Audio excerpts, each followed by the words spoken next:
I'm David Moore. I'm the police chief of the city of Martin. I'm going to let each of the gentlemen standing with me here introduce themselves in turn. I want to take just a moment while we've got a lot of people listening to say how much I appreciate the absolute dedication and efforts of our department, the men and women who work tirelessly on this case, and those department partner agencies that have worked with us. There's going to be more said about those agencies individually in just a few minutes. But first, I'd like to share with you what I can about the charges as they stand right now, and about the individual that we have under arrest for rape here in Weakley County. I'm going to read an affidavit of complaint that will be filed this morning in a case against Bruce A. Tuck of 340 Sept Street in Gleason.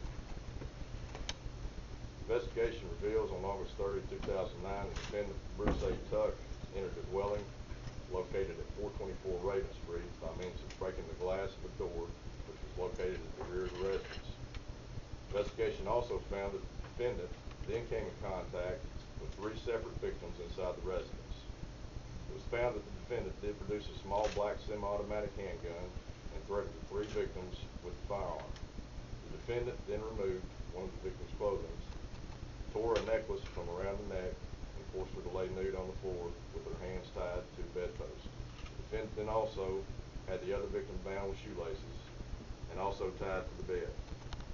The defendant then took the victim's money from his wallet. Investigation has also revealed the defendant then forcibly held the 3rd victim against a closed door, licked her breast with his tongue. The defendant then forced the victim to lay down on the bed where the other 2 victims were tied, and forced the 3rd victim to engage in both vaginal and anal intercourse. Investigation also revealed, upon completing these acts, the defendant Bruce A. Tuck then stole several items from the 3rd victim's personal property and threatened the 3rd victim not to report the sexual contact to authorities. The total damage of the stolen property and damaged property is valued in excess of $1,000. Upon conducting further investigation, DNA recovered at the scene was matched to the defendant by the TBI lab. Upon conducting a search warrant of the defendant's residence and storage building, items were recovered found to have been stolen from the victims. These offenses did occur in Martin, Weakley County, Tennessee. Beyond what is in the face of this affidavit, we're not going to speak to any other evidentiary items. At this time, I would like to turn the podium over to District Attorney General Tommy Thomas. Thank you.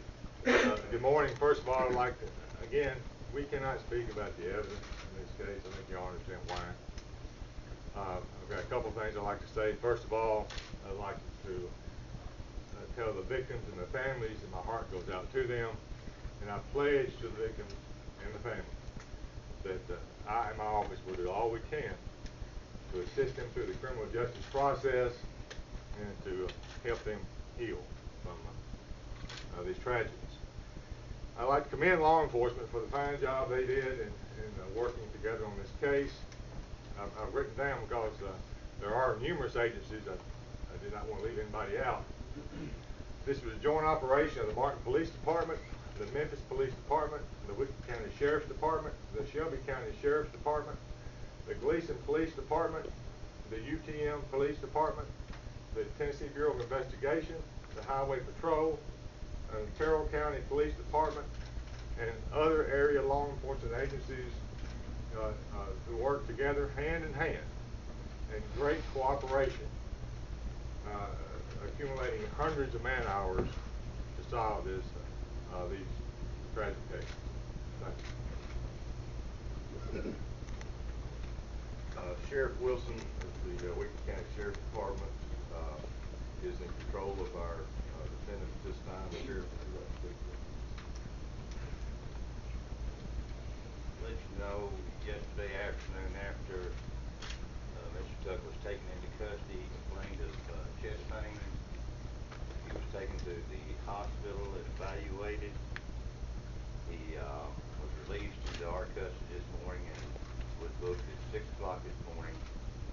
I'm sure one of the questions is going to come up, but he will be arraigned this afternoon